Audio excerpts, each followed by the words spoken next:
Good evening. Today's topic of discussion is on bladder injury. As you are aware, we have discussed many types of injuries, ureter, urethra, and etc. in the last few lectures. And this one has remained. And this is maybe the last in the line, but definitely not the least, because it is quite often an associated injury and it needs to be therefore kept in mind all the time. Bladder injuries are, you can make some broad statements about them, that they are divided into extraperitoneal and intraperitoneal injuries. What that is, I'll talk to you later. And extraperitoneal bladder injuries generally occur with pelvic fractures. Intraperitoneal bladder injuries occur with high energy impact to an over-distended bladder. That means violence committed on the lower abdomen when the bladder is full. And extraperitoneal bladder injury is managed with an indwelling catheter, and intraperitoneal and complex bladder injuries are definitively repaired. So these are some broad statements which we are starting with, and I will prove to you as I go through the lecture and how these statements work out to be true.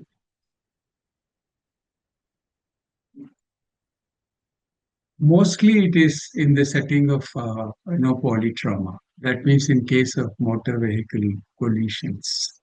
Uh, and in cases of violent crimes, like I already mentioned to you. But it can also be iatrogenic. In other words, there are three etiologies which are pointing out to you uh, from this sentence. The polytrauma, motor vehicle collisions, work-related violent crimes, and iatrogenic. None of these are less important, and you may feel as if iatrogenic is not common, but you will be surprised that it is forms a significant part of bladder injuries. There are two main mechanisms. That is, you can say one is a blunt bladder injury, blunt injury to the bladder. For example, if your bladder is full and somebody kicks you on the abdomen, is something that is quite often seen in a domestic violence. This gives rise to an intraperitoneal bladder injury. And if supposing there are pelvic fractures, and if those pelvic fractures get displaced, then also it can result in an extraperitoneal bladder injury. And I'll tell you the reasons when we talk about anatomy. And research indicates that traumatic bladder injury accounts for about 1.6% of blunt abdominopelvic trauma. This somehow makes it seem less important. But since it's an associated injury, and if you do not look for it deliberately, you are quite likely to miss the injuries, and that can create many complications. It is generally believed that 85% of bladder injuries they result from blunt trauma, while the incident rates or while penetrating trauma it can be 51% of it.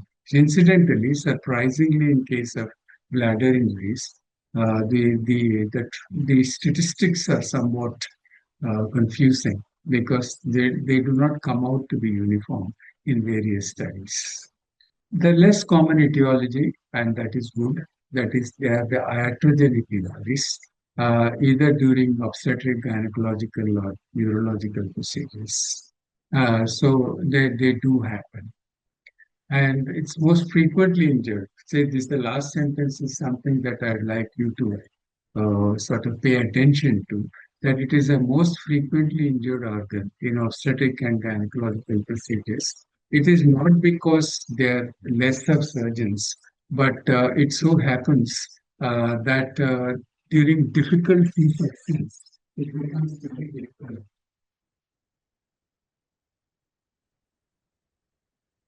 During difficult C-sections, sometimes it tends to get injured. Uh, Quite often, this is the gynecologists are at the butt end of jokes, but that's not fair to them because it is the proximity of bladder to the pregnant uterus that makes it more prone to injuries.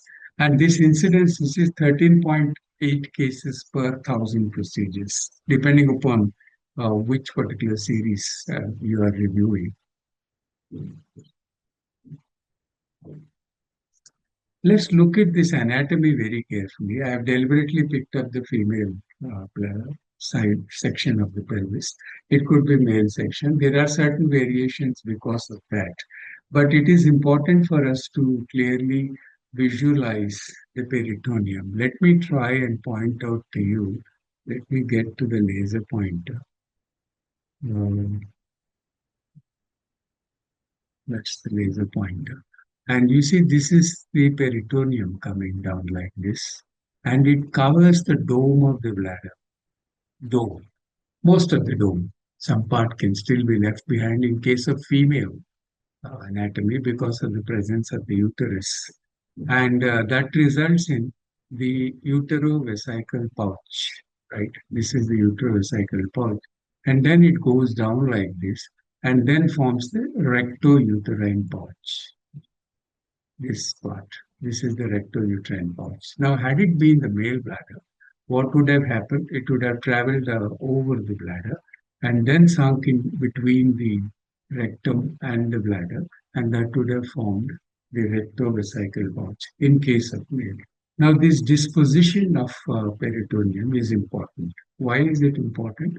You can clearly see that the dome is covered while the anterior wall up to the urethra is exposed. It is extraperitoneal and it is in close proximity to the bones here, the symphysis pubis, right?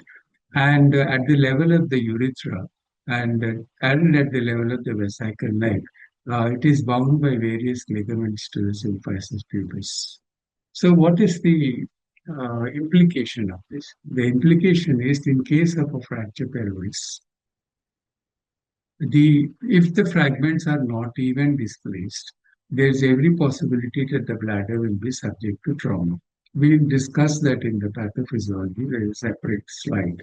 But the implication of the presence of peritoneum only on the dome of the bladder results in this phenomena of extraperitoneal and intraperitoneal injuries. As it's written on the slide also, pelvic and bony spicules. Now, how does the injury occur? As I mentioned it in pathophysiology, how does it happen? It can happen because of spicules or even because of kinetic situations, right? And this is responsible for about 85% of bladder injuries. Let me discuss the pathophysiology also here. Now, when the pelvis fractures, if it is grossly displaced, then there is every possibility that it will tear the ligamentous attachment to the bladder and the bladder neck, and it will also the fragments will injure the bladder if there is displacement. Supposing there is no displacement, then what happens is the bladder suffers from deceleration injuries. That means bladder was moving at a certain speed when the motor vehicle was moving, and suddenly it comes to a stop. And that is what is called deceleration injury. And inside the bladder is urine, and X amount of urine is there. And that fluid also undergoes these changes, these kinetic changes, and this will result in inertia injury. So there are two mechanisms. One is deceleration injury, another one is the inertia injury because of the fluid in the bladder. And there is a third possibility, and that is if the fragments tend to get displaced, then they might directly injure the bladder, resulting in an extraperitoneal injury.